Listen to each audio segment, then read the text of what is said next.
Halo, selamat datang kembali di channel kami. Terima kasih telah menonton tayangan-tayangan kami sebelumnya. Jangan lupa untuk like, share, komen dan subscribe ya. Dengan begitu saudara-saudara membantu perkembangan channel kami. Terima kasih. Pada pembahasan sebelumnya, kita telah membahas bahwa hal-hal esoteris atau metafisika atau hal-hal gaib dan supranatural, telah dibuktikan oleh fisika kuantum, bahwa hal-hal itu nyata adanya. Dalam ajaran sekolah-sekolah misteri, atau di aliran-aliran kepercayaan zaman dahulu, hal-hal ini telah disuarakan berulang kali. Contohnya seperti dalam Veda, Kabalah, Kejawen, Tao, dan yang lainnya.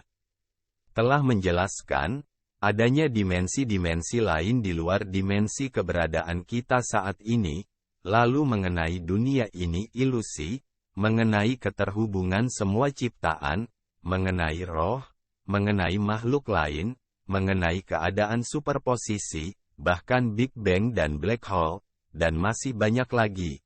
Juga mereka memberitahu hal-hal yang sangat penting, mengenai kesadaran, niat kita dan keyakinan yang berpengaruh terhadap realita. Fenomena psikis, seperti telepati, prekognisi, persepsi ekstrasensorik atau ESP, pengalaman di luar tubuh, mimpi jernih, lalu pengalaman mendekati kematian, energi halus dan yang lainnya, telah terbukti nyata. Profesor William Tiller melakukan serangkaian eksperimen untuk mempelajari kemungkinan efek niat manusia menggunakan protokol ilmiah yang ketat. Dan para peneliti lain juga terus meneliti, yang pada akhirnya memberitakan hasil penelitian mereka, yang ternyata membuktikan semua itu ada. Kita akan membahas para peneliti ini dan apa saja hasil penelitian mereka yang membuktikan, semua yang berhubungan dengan metafisika itu nyata adanya. Mari kita memulai. Peneliti Jepang Dr. Masaru Emoto, adalah kepala Institut Hado di Tokyo. Dia menunjukkan efek paling meyakinkan dan mengejutkan yang dapat dibuktikan melalui kesadaran manusia terhadap realitas fisik. Dr. Emoto telah menemukan efek pada air yang diberi nama efek Hado. Dia menggambarkannya sebagai berikut. Hado adalah pola getaran intrinsik pada tingkat atom dalam semua materi, dan unit energi terkecil. Dasarnya adalah energi kesadaran manusia. Dia menulis sebuah buku yang diterbitkan dan telah terjual jutaan eksemplar di seluruh dunia. Dan telah diterjemahkan dalam banyak bahasa. Dia mengajar dan mengadakan seminar di seluruh dunia dan juga melakukan eksperimen langsung di mana dia mendemonstrasikan efek Hado dari air. Kata Hado sekarang menjadi kata kunci di Jepang. Orang menggunakannya untuk mengekspresikan getaran suatu tempat atau orang. Contohnya mereka mengatakan, tempat ini tidak memiliki Hado, atau dia rendah Hado hari ini. Masaru Emoto telah melakukan serangkaian eksperimen di mana dia membuktikan bahwa pikiran dan perasaan kita mempengaruhi realitas fisik kita. Air adalah subjek studinya, dan dia mulai mempelajari bentuk kristal es di air. Dia menggunakan semua jenis air dari semua tempat yang berbeda di seluruh dunia dan mempelajari bagaimana mereka akan membentuk kristal es. Dia memperhatikan bahwa air dari sungai yang sangat tercemar tidak mengkristal sama sekali dan mata air mineral yang bersih menghasilkan kristal es yang indah ketika dibekukan. Sejauh ini sangat bagus, itu adalah hasil yang mungkin diharapkan. Namun dengan takjub ia menemukan bahwa kristalisasi molekul air entah bagaimana berhubungan dengan suasana hatinya. Dia memulai eksperimen di mana dia menggunakan air keran bersih dan mengirim semua jenis pikiran dan perasaan emosional manusia terhadap sampel air sebelum membekukannya. Yang membuatnya heran, air bereaksi terhadap niatnya. Ketika pikiran dan perasaan negatif digunakan, tidak ada kristal es yang indah yang terbentuk, entah bentuknya kacau atau tidak mengkristal sama sekali. Namun ketika dia mengirimkan pikiran dan perasaan cinta ke air sebelum membekukannya, lalu kristal yang paling indah dan teratur terbentuk. Dalam eksperimen berikutnya ia menempelkan stiker pada botol air dan memberi label dengan kata-kata seperti, cinta, Tuhan, benci dan iblis. Dan sekali lagi kristal es mencerminkan maksud dari kata-kata yang ditempelkan pada botol tersebut. Selanjutnya ia bereksperimen dengan semua jenis musik untuk menguji efeknya. Musik adalah ekspresi alami dari getaran. Dan tidak lagi mengejutkan bahwa getaran musik klasik yang indah versus musik hard rock yang agresif juga tercermin dalam kristal es. Teori Hado Dr. Emoto mendalilkan bahwa, karena semua fenomena di jantung beresonansi dengan energi, dengan mengubah getaran kita dapat mengubah substansi. Jadi ketika kita ingin mengubah getaran internal katakanlah air tercemar, kita bisa menggunakan niat positif kita untuk membersihkan air ini. Dan itulah yang dilakukan Dr. Emoto dan pengikutnya. Di seluruh dunia, ritual pembersihan Hado diadakan untuk membersihkan sungai, laut, dan samudra kita. Pertama kali dia mendemonstrasikan efek Hado di depan umum, dia mengumpulkan 350 orang di sekitar danau paling tercemar di Jepang, pada tanggal 25 Juli tahun 1999. Di sana terdapat air berbau busuk mengerikan. Yang disebabkan karena ganggang di danau itu, yang setiap tahun menutupi danau. Dalam pertemuan yang diselenggarakan oleh Dr. Emoto, kerumunan besar orang memproyeksikan niat positif mereka. Ini divisualisasikan seperti sinar laser ke perairan yang tercemar. Sampel air dari air danau diambil sebelum dan sesudah upacara dan perbaikan dramatis dari struktur kristal air terdeteksi. Sebulan setelah upacara, sebuah artikel surat kabar muncul di surat kabar Kyoto yang berpengaruh. Artikel tersebut menyatakan bahwa tahun ini, air telah lebih baik dan bau busuk telah hilang. Selain mengenai kesadaran dan niat tadi yang dibuktikan oleh Dr. Emoto, latihan untuk melatih kesadaran, seperti contohnya meditasi, lalu niat dan keyakinan, yang dapat diungkapkan lewat doa, juga dapat dibuktikan, bahwa hal itu sungguh berfungsi. Ini terjadi dalam contoh berikut. Maharishi Mahesh Yogi mengajarkan meditasi transendental yaitu suatu bentuk meditasi yang membawa pencari spiritual ke tingkat kesadaran yang lebih tinggi. Tempat tinggal beliau terletak di suatu hutan, di negeri Belanda. Dia memilih tempat ini karena menurut Maharishi, tempat ini memiliki getaran positif.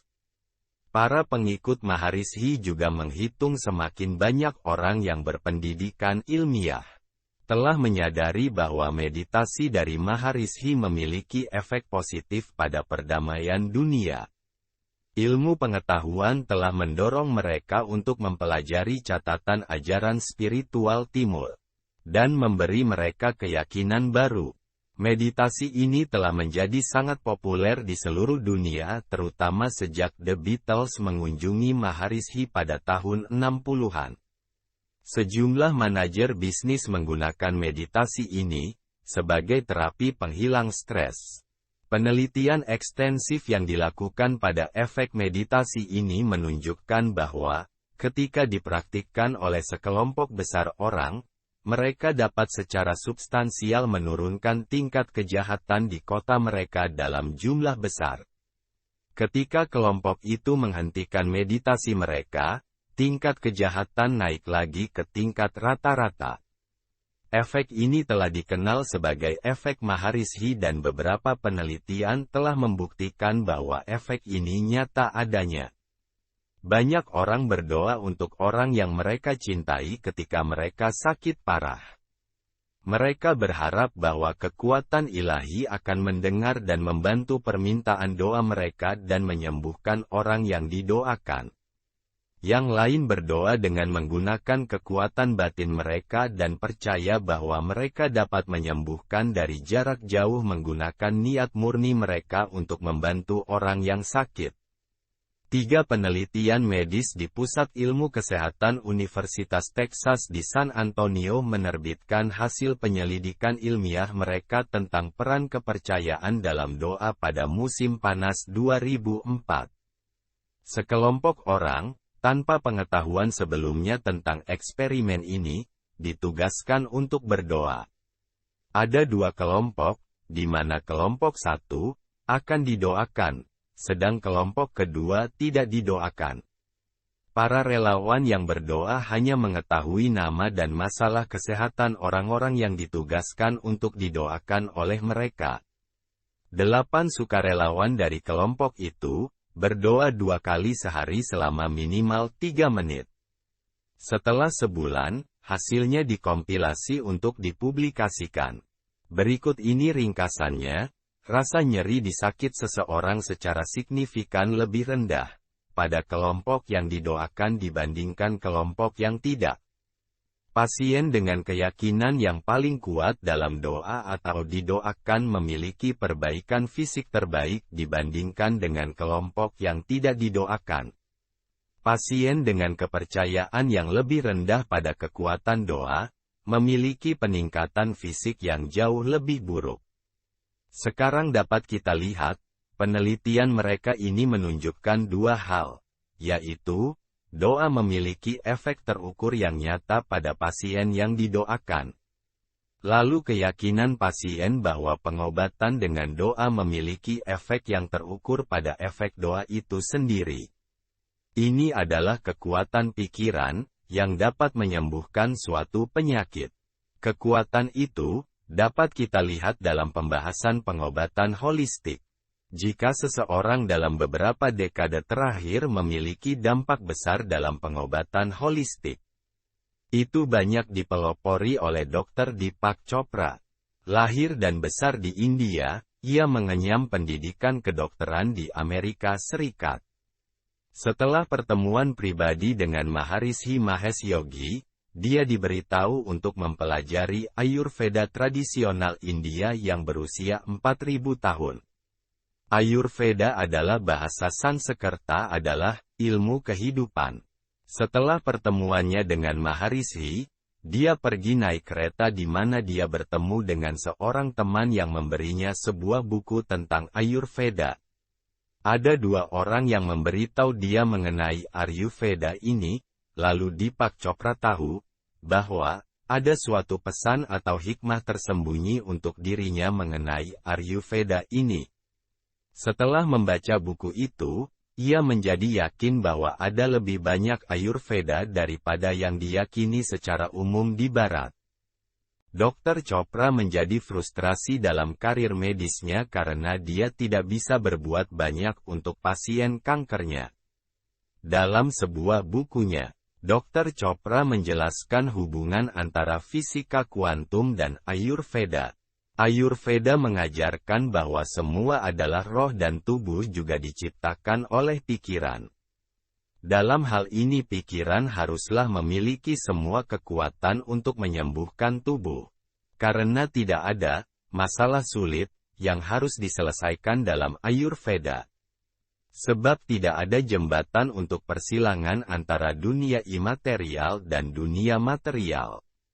Karena tidak ada dualitas dalam pikiran dan tubuh. Menurut Deepak Chopra, pikiran dan perasaan terdalam kita memainkan peran penting dalam penyembuhan pasien. Ini telah diremehkan secara serius dalam praktik medis Barat.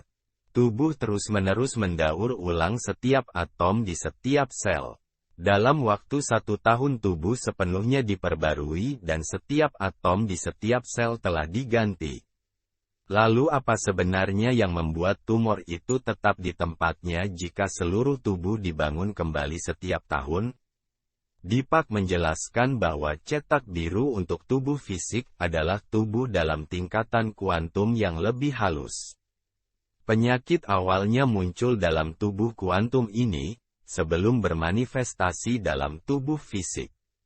Selama penyakit tidak dikeluarkan dari tubuh kuantum, cetak biru tubuh akan terus merekonstruksi tubuh bersama dengan tumor. Menurut Deepak, pikiran memiliki kemampuan untuk memproduksi setiap obat dan tanpa biaya, dalam bentuk yang paling murni dan dalam dosis yang sempurna. Kemampuan pikiran untuk menyembuhkan tubuh mungkin menjelaskan efek placebo yang diketahui dengan baik. Efek placebo didefinisikan sebagai fenomena, di mana beberapa orang mengalami manfaat setelah pemberian zat atau pengobatan yang mirip dengan obatnya tetapi obat itu tidak aktif, atau efek di mana seorang pasien disembuhkan dengan sarana tiruan obat kosong, seperti obat asli. Kemampuan pikiran untuk menyembuhkan tubuh juga bisa menjadi penyebab remisi spontan yang ajaib dari kanker yang telah begitu sering dilaporkan dalam berkas medis tetapi tidak ada penjelasan medisnya. Efek nocebo adalah efek kebalikan dari efek placebo. Itu adalah efek yang menjadi efek negatif dari diagnosa dokter terhadap kesembuhan pasien mereka. Oleh karena itu hubungan dokter dan pasien sangat penting dalam proses penyembuhan. Ini adalah kode etik, bahwa pasien memiliki hak untuk mengetahui kondisi medisnya dalam semua kasus, namun kekurangannya adalah ketika seorang dokter dengan lugas memberikan diagnosis kepada pasiennya, seperti contohnya dokter itu mengatakan, Anda menderita kanker yang tidak dapat disembuhkan. Itu justru memberikan hukuman mati kepada pasiennya. Diagnosa, tak tersembuhkan, membunuh harapan terakhir pasien untuk sembuh, dan bersamaan membunuh kemampuan mental pasien untuk menyembuhkan dirinya sendiri. Selain itu kemungkinannya, si pasien juga akan mengalami shock mental. Banyak hal yang luar biasa, dari kesadaran dan kekuatan pikiran. Kesadaran pun sangat luas penjelasannya. Contohnya kali ini kita akan membahas mengenai kesadaran kolektif. Apakah ada sesuatu seperti kesadaran kolektif, atau kesadaran yang dimiliki oleh semua manusia di bumi? Psikolog Carl Jung berspekulasi bahwa kita semua memiliki alam bawah sadar yang sama. Tapi bisakah hal itu dibuktikan oleh sains? Di Princeton Anomalies Research Institute yang bergengsi, mereka yakin bahwa kesadaran kolektif memang ada. Bahkan mereka sedang memantaunya di seluruh dunia saat ini. Saat Anda membaca kata-kata ini, di Princeton untuk beberapa waktu, Profesor Robert Jahn dan rekan-rekannya telah melakukan serangkaian percobaan laboratorium mencoba membuktikan atau menyangkal tentang keberadaan psikokinesis, yaitu, kemampuan untuk mempengaruhi benda dengan kekuatan pikiran. Ini menjadi populer setelah penampilan publik membengkokkan sendok oleh pesulap Uri Geller. Di Princeton mereka menganggap ini sangat serius dan ingin menguji apakah fenomena itu ada atau tidak. Mereka menggunakan mesin RNG untuk melakukan ini. RNG adalah generator derau acak, perangkat yang menghasilkan menurut prinsip ketidakpastian mekanika kuantum.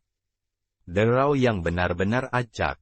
Kebisingan ini diterjemahkan ke dalam keadaan biner, 1 atau 0. Sekarang karena derau itu acak, kami mengharapkan terjadinya 50/50 peluang dari 1 dan 0 yang dihasilkan oleh perangkat RNG. Peserta dalam eksperimen yang dilakukan di lembaga PEAR diminta untuk secara mental mempengaruhi hasil generasi dari nomor RNG. Para peserta adalah orang-orang biasa dan tidak memiliki kemampuan psikis yang diketahui sebelumnya. Namun di lembaga PEAR membuktikan berkali-kali, bahwa kemampuan mental, pikiran di atas materi, memang ada. Mereka melakukan tes selama lebih dari 1 dekade, menguji ratusan subjek dalam ribuan percobaan ketika mereka akhirnya menyimpulkan bahwa psikokinesis itu nyata. Mereka bahkan menyimpulkan bahwa kemampuan itu adalah umum untuk semua orang sampai batas tertentu. Subjek mereka tidak memiliki kemampuan paranormal yang diketahui sebelumnya.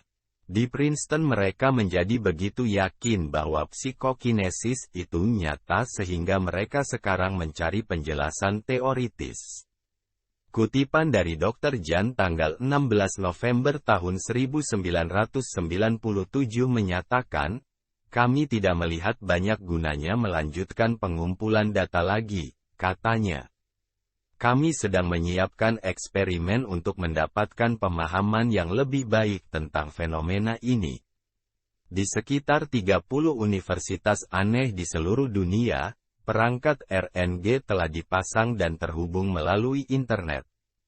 Hal berikutnya yang ingin diuji PEAR dengan perangkat RNG adalah menyatakan bahwa, apakah kesadaran kolektif manusia itu ada. Proyek ini disebut Proyek Kesadaran Global, dan mesin RNG digunakan untuk mengirimkan hasilnya melalui internet ke komputer pusat di Princeton. Penelitian ini membuktikan bahwa perangkat RNG dapat mencatat peristiwa global yang mengejutkan yang menggerakkan massa secara kolektif.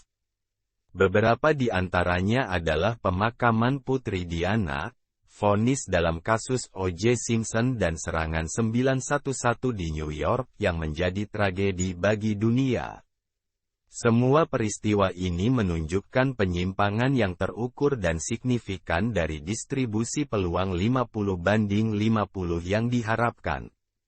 Dalam kasus serangan 9/11 di Menara Kembar, perangkat RNG bahkan mencatat penyimpangan terjadi sebelum serangan yang sebenarnya. Russell Targ dan Harold Puthoff pada tahun 70-an melakukan sejumlah eksperimen untuk mengetahui apakah transmisi telepati antar individu benar terjadi. Mereka menggunakan pengirim dan penerima dan memasukkannya ke dalam ruang yang disegel secara elektromagnetik. Pengirim dihubungkan ke alat dengan cahaya yang berkedip secara berkala. Baik pengirim maupun penerima terhubung ke perangkat yang membaca gelombang otak mereka, yaitu elektroensefalogram atau EEG. Ini adalah alat yang berfungsi untuk mempelajari gambar dari rekaman aktivitas listrik di otak. Pemeriksaan EEG berguna untuk mendeteksi aktivitas listrik di otak dengan menggunakan cakram logam kecil yang dilekatkan pada kulit kepala. Sel otak berkomunikasi melalui impuls listrik dan aktif setiap saat, bahkan ketika sedang tidur. Aktivitas ini kemudian ditampilkan sebagai garis bergelombang pada rekaman EEG. Kilatan cahaya tercermin dalam elektroensefalogram pengirim, seperti yang diharapkan. Selanjutnya penerima diminta untuk menerima gambar pengirim. Setelah beberapa saat penerima mulai mengambil kilatan cahaya yang diterima pengirim. Pola yang sama muncul di receiver EEG, meskipun ia berada di ruangan terpisah dan terlindung secara elektromagnetik. Russell Targ dan Harold Puthoff mereproduksi tes sebelumnya dari Jacobo Greenberg Zilberbaum, yang berasal dari National University of Mexico. Dia melakukan lebih dari 50 eksperimen selama 5 tahun. Jacobo Greenberg Zilberbaum menempatkan pesertanya di tempat yang terlindung yang disebut kandang Faraday. Sebelum tes apapun, para peserta diminta untuk bermeditasi selama 20 menit. Setelah periode ini mereka ditempatkan di kandang Faraday dan juga terhubung ke alat pengukur EEG. Pengirim menjadi sasaran pengamatan dengan melakukan rangsangan terhadap pengirim. Setidaknya banyak rangsangan yang terjadi. Mulai dari kilatan cahaya yang intens hingga suara keras dan sengatan listrik yang diterapkan pada jari telunjuk dan jari manis mereka. Greenberg Zilberbaum membuktikan bahwa dalam 25% kasus, rangsangan yang diterima pengirim ditransfer ke penerima dan muncul di EEG yang terakhir sebagai potensi yang koheren dengan potensi di EEG pengirim. Hasil serupa dapat direplikasi dengan peserta yang sama dalam eksperimen selanjutnya. Ketika tes yang sama dilakukan dengan pasangan yang saling tergila-gila dalam percintaan, gelombang otak di EEG dari kedua kekasih menunjukkan koherensi yang luar biasa. Bahkan ketika tidak ada rangsangan yang diterima, pasangan itu sendiri mengatakan bahwa mereka memiliki perasaan keterhubungan dan kesatuan yang kuat. Eksperimen ini membuktikan bahwa perasaan keterhubungan memiliki representasi fisik di otak individu yang terpisah. Jika kita benar-benar dapat terhubung dengan orang lain sehingga gelombang otak kita sendiri muncul di gelombang otak orang lain, kita mungkin mulai bertanya tentang individualitas kita sendiri, ego kita sendiri yang terpisah. Di mana itu dimulai dan di mana itu berakhir?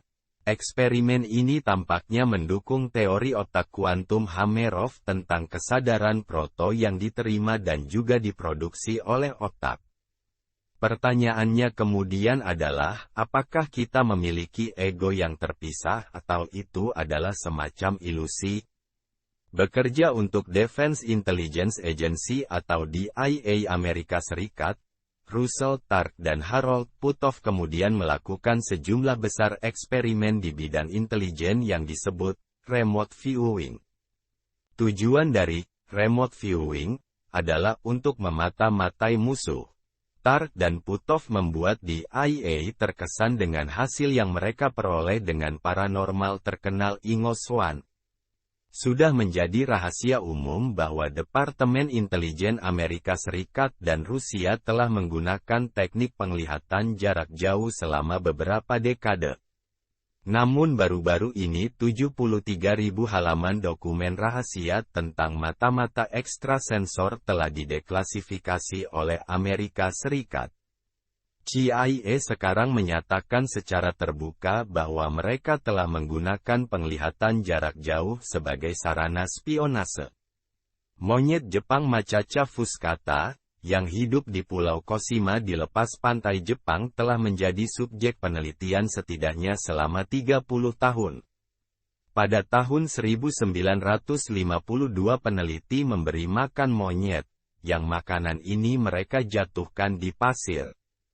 Karena makanannya kotor, dan meskipun monyet menyukai makanan itu, mereka jelas tidak menyukai kotorannya. Seekor bayi monyet muda menemukan solusinya dan mencuci makanan itu di sungai terdekat dan menyerahkannya kepada ibunya. Begitu dia mengajarkan trik ini kepada ibunya, lambat laun semakin banyak monyet yang menguasai trik ini. Antara tahun 1952 dan 1958 sekelompok monyet yang kritis, yang diperkirakan berjumlah seratusan, telah mempelajari trik mencuci makanan ini. Monyet dikatakan adalah pembelajar yang lambat. Namun, setelah monyet ke-100 belajar mencuci makanannya, tiba-tiba seluruh suku di pulau itu menguasai trik ini. Lebih mengejutkan lagi, koloni monyet di pulau lain dan di daratan juga tiba-tiba mulai mencuci makanannya. Untuk beberapa alasan yang tidak dapat dijelaskan, kemampuan itu ditransmisikan ke monyet lain. Di lokasi terpencil, meskipun jumlah pasti, masa kritis, yang diperlukan agar fenomena ini terjadi tidak pasti. Hal itu telah menjadi terkenal sebagai fenomena monyet ke-100. Studi dilakukan untuk melihat apakah efeknya berlaku untuk manusia dan mereka mengungkapkan bahwa manusia juga berbagi pengetahuan secara tidak sadar seolah-olah kita berbagi database yang sama. Ketika teka-teki tertentu diajarkan kepada satu anggota kelompok, teka-teki itu dapat dipecahkan secara signifikan lebih mudah dan cepat ketika monyet ke-100 dari kelompok telah mempelajari triknya. Menurut ahli biologi, cutting edge out of the mapan framework reasoning, yaitu Rupert Sheldrake, kesadaran kita terhubung ke bidang kolektif tak terlihat, yang ia sebut bidang morfik. Setiap anggota kelompok berkontribusi pada bidang morfik kolektif dan kesadaran total bidang morfik ini dapat diakses oleh setiap individu kelompok. Ada bidang morfik yang tak terhitung jumlahnya, setidaknya satu untuk setiap spesies. Sheldrake juga percaya bahwa bidang morfik berisi informasi untuk rencana pembangunan organisme hidup.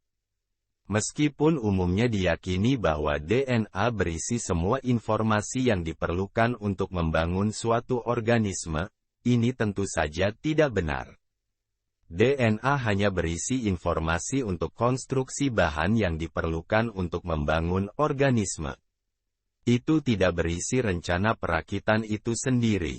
Pada tahap pertama embrio semua sel 100% identik dan diferensiasi terjadi setelah pembelahan sel kelima atau 32 sel. Tetapi dari mana informasi tentang sel apa yang akan berdiferensiasi menjadi apa dan bagian mana dari embrio yang akan menjadi sel kepala dan sel ekor apa dan dari mana berasalnya? Informasi tidak mungkin berasal dari DNA itu sendiri, karena sel tidak dapat membedakan satu sama lain. Jadi apa yang mengatur pertumbuhan embrio? Rupert Sheldrake berpikir bahwa informasi ini disimpan dalam bidang morfik eksternal. Ini mungkin juga merupakan penjelasan dari fenomena pemulihan gen yang agak aneh yang ditemukan pada lalat buah. Ahli biologi telah menghilangkan gen yang bertanggung jawab untuk penglihatan dari koloni DNA. Semua lalat menjadi buta. Namun, secara ajaib setelah beberapa generasi, gen tersebut dikembalikan ke DNA dan lalat bisa melihat lagi. Sekarang diyakini bahwa informasi dari gen yang hilang ditemukan dari bidang morfik DNA lalat buah. Profesor fisika di Universitas Oregon, Amit Goswami, penulis The Self-Aware Universe, Quantum Creative Physics of the Soul, dan The Visionary Window, adalah pendiri merek sains baru yang disebut ilmu dalam kesadaran. Goswami percaya paradoks yang dipaksakan oleh ilmu kuantum hanya dapat diselesaikan jika pandangan yang berlawanan diadopsi tentang kesadaran. Dalam pandangan dunia saat ini, kesadaran dianggap sebagai efek samping atau epifenomenon aktivitas otak. Kesadaran dianggap hanyalah hasil dari tarian kimiawi molekul dan medan energi listrik di otak. Pandangan deterministik kausal tentang kesadaran ini disebut sebab akibat ke atas dan mengklaim bahwa kehendak bebas kita adalah ilusi. Semua perilaku manusia hanya ditentukan oleh susunan kromosom kita dan jumlah mekanisme, proses listrik dan kimia yang terjadi di dalam tubuh. Mengikuti konsep ini, manusia hanyalah mesin kompleks tanpa kehendak bebas. Namun Amit Goswami percaya pada penyebab ke bawah untuk kesadaran dan bahwa kesadaran adalah dasar dari semua makhluk. Dia memiliki alasan yang sangat sederhana, bagaimana kesadaran bisa menjadi hasil dari dunia fisik. Jika dunia fisik karena keruntuhan gelombang kuantum membutuhkan pengamatan kesadaran, kesadaran tidak bisa menjadi penyebabnya sendiri dan hasilnya sendiri pada saat yang sama. Masalah ayam dan telur terpecahkan jika kesadaran dipandang sebagai primordial atau yang terdahulu. Latar belakang agama Hindu Amit Goswami mengajarinya bahwa pikiran Brahman atau Tuhan yang Maha Kuasa adalah satu-satunya penyebab alam semesta. Namun dari latar belakang skeptis ilmiahnya, ia menolak untuk mempercayainya. Akhirnya dia mengalah dan menerima bahwa agamanya selama ini mengatakan yang sebenarnya. Dia mencoba untuk mengajarkan bahwa realisme material kita, keyakinan bahwa dunia material kita adalah satu-satunya realitas yang ada, adalah salah. Dan bahwa dasar dari semua keberadaan adalah kesadaran. Kesimpulannya, kita telah melihat bahwa kesadaran memiliki dampak yang jauh lebih besar dalam pengalaman sehari-hari kita tentang dunia. daripada yang pernah diyakini sebelumnya. Dampak kesadaran tidak terbatas pada alam kuantum fisika kuantum saja, tetapi juga memainkan peran penting di dunia luas tempat kita berada. Gagasan berabad-abad tentang pemisahan ketat antara tubuh dan pikiran yang disarankan oleh René Descartes adalah salah. Pikiran dan perasaan kita tidak terbatas pada pengalaman realitas internal tubuh kita, tetapi memiliki efek terukur dan dapat dibuktikan pada dunia luar. Sains tidak bisa lagi mengklaim bahwa kesadaran semata-mata merupakan ranah spiritualitas dan bahwa ada batas tegas yang tidak boleh dilanggar. Ini telah membuat fisikawan kuantum Amit Goswami percaya bahwa kita telah menjungkir balikkan dunia. Kesadaran bukanlah efek dari dunia materialistis. Bukan itu penyebabnya, tetapi jika ini benar, jika kesadaran menciptakan dunia fisik, dari apa ia menciptakannya? Setidaknya kesadaran harus melibatkan beberapa bentuk energi, yaitu energi spiritual. Dalam hal ini diperlukan untuk menciptakan apapun. Jika teori otak kuantum benar bahwa kesadaran ada di mana-mana di alam semesta dan tidak terbatas karena atau hanya terbatas pada otak, maka energi ini juga harus ditemukan di mana saja di alam semesta. Tayangan berikutnya kita akan melihat apa yang telah ditemukan para ilmuwan kuantum tentang ruang kosong di alam semesta, ruang antara planet dan bintang, tetapi juga ruang antara elektron dan nukleus dalam atom. Itu tidak kosong sama sekali, tetapi itu sebenarnya mengandung banyak energi. Sampai di sini tayangan kali ini. Terima kasih telah menonton.